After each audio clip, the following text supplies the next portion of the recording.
Hello viewers, আসসালামু আলাইকুম। আশা করি সবাই অনেক ভালো আছেন।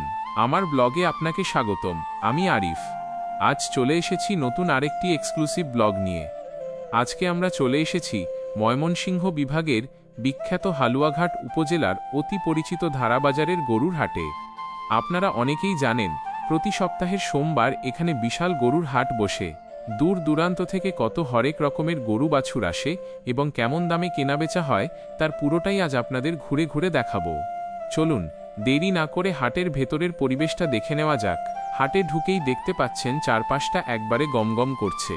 বৃষ্টির কারণে মাঠে কিছুটা কাদা ও পানি জমে থাকলেও কিন্তু মানুষের উৎসাহে বিন্দুমাত্র ভাটা পড়েনি। ধারাবাজারের এই হাটে প্রতি সোমবারে শুধু স্থানীয়রাই নন, আশেপাশের বিভিন্ন এলাকা থেকে ব্যাপারী এবং সাধারণ ক্রেতারা আসেন। এক পাশে গরু বাঁধা আর অন্য পাশে দরদাম নিয়ে চলছে ধস্তাধস্তি ও হাঁকডাক। হাটের এই আসল মেজাজটা না দেখলে কিন্তু গ্রামীণ জীবনের চমৎকার অভিজ্ঞতা মিস হয়ে যাবে। হাটের এক কোণে দেখতে পাচ্ছি সুন্দর সুন্দর কিছু দেশি গাভী ও বাছুর দাঁড়িয়ে আছে। ছোট ছোট লাল ও বাদামি রঙের দারুণ কিছু বাছুর এসেছে হাটে। গৃহস্থরা নিজেদের শখের পালিত গরুগুলো নিয়ে এখানে নিয়ে আসেন বিক্রির জন্য। ব্যাপারীরা গরুগুলোর স্বাস্থ্য, দাঁত ও চামড়া নেড়েচেড়ে ভালো করে পরীক্ষা করছেন। ক্রেতা এবং বিক্রেতার মধ্যে দরদাম চলছে জোর কদমে। কেউ চাইছেন একটু কমে কিনতে, আবার বিক্রেতা চাইছেন তার কষ্টার্জিত পশুর সঠিক মূল্য পেতে।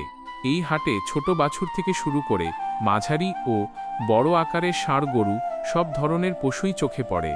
হাট মানেই কিন্তু শুধু কেনাবেচা নয়, হাট হলো গ্রামীণ মানুষদের মিলন মেলা। দীর্ঘদিনের চেনাজানা মানুষদের সাথে দেখা হওয়া, একটু চা খেয়ে গল্প করা, সব মিলিয়ে সোমবারের এই ধারাবাজার যেন এক অন্যরকম উৎসবের রূপ নেয়। চারপাশের রঙিন জামাকাপড় পরা মানুষ, কারো হাতে ছাতা, কেউ বা ছাগল বা গরুর রশি ধরে রিকশা বা মেঠোপথ ধরে হেঁটে যাচ্ছেন। গ্রামীণ এই সোঁদা গন্ধ আর ব্যস্ততার চিত্রটা আসলেই বেশ মনোকাড়া। এই ছিল ময়মনসিংহ হালুয়াঘাটের বিখ্যাত ধারাবাজারের সোমবারের গরুর হাটের আজকের দৃশ্যপট।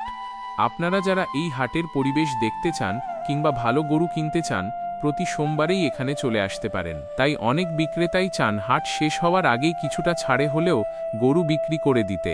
ফলে সাধারণ সময়ের তুলনায় বর্ষাকালে হাটে গরুর দাম কিছুটা হলেও কিছুটা কম বা কিছুটা সহনশীল থাকে, যা ক্রেতাদের জন্য কিন্তু দারুণ একটা সুযোগ।